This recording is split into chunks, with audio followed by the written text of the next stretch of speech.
Professor, uma última pergunta, nos nossos últimos minutos aqui.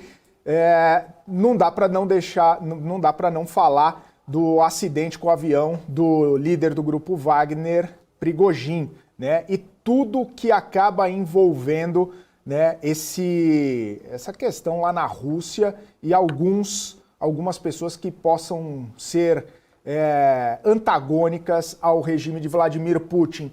Queria saber a sua visão, professor, e como que a comunidade internacional está recebendo essa notícia também, justamente por conta de muitas incertezas e muitas interrogações e acusações também de vários lados de que tenha sido o próprio Putin ou a mando de Putin que aconteceu o acidente com o avião de Prigozhin.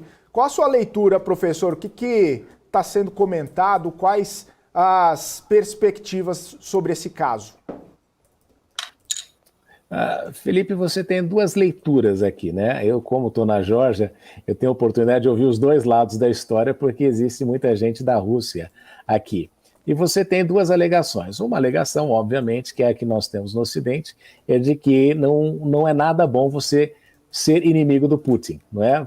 Considerando os vários casos que aconteceram de pessoas que eram contrárias a ele e que, de alguma forma, foram eliminadas no processo. Eu sempre me recordo daquela história do cidadão que se suicidou estando na UTI do hospital. Então, você imagina aí a complicação que isso não foi aí, com relação à imagem de que ele é um líder, não é, que não perdoa a traição nesse processo todo.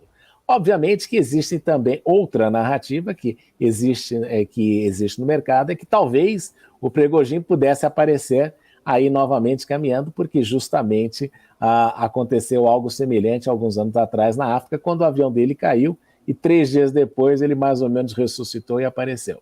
Mas uma das argumentações que tem vindo da Rússia é de que este ataque foi feito justamente pelo presidente Zelensky, justamente porque ontem era um feriado nacional na Ucrânia e se pretendia, com isso, celebrar a morte do Prigozhin, porque para alguns russos ele era considerado até um herói nacional. Então você vê que as narrativas vão evoluindo.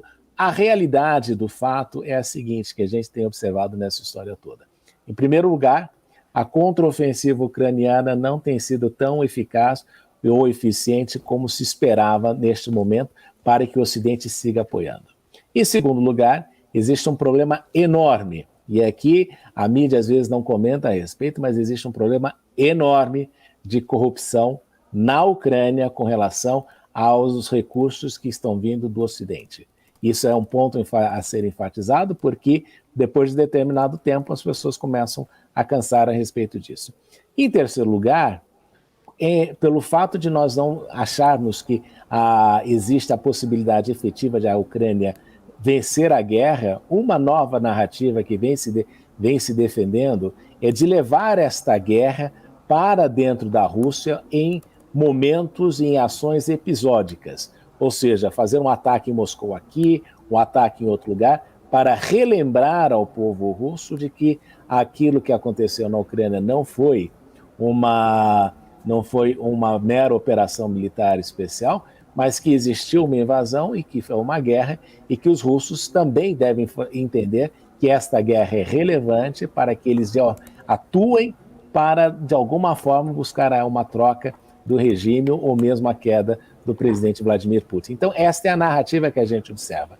Mas, de fato, se a gente pudesse concluir, qualquer pessoa que se levanta contra o Putin e é considerado um traidor, não vai ficar nesse mundo por muito tempo.